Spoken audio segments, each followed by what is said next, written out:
Hello! In this video I will show you how to set up VPN on VIVO iQOO Z10.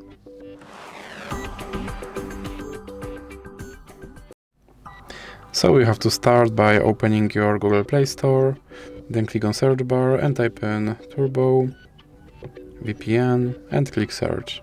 Then select this application and click install.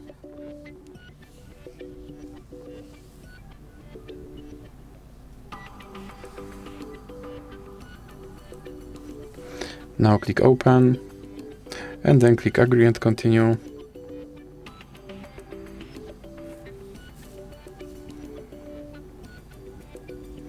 Now you can close this ad and then click allow and click consent. Then click on this button to start VPN and click OK. Now you can close this ad, and as you can see I'm connected to VPN in Canada. So that's it for this video. If you liked it, please remember to leave a like and subscribe.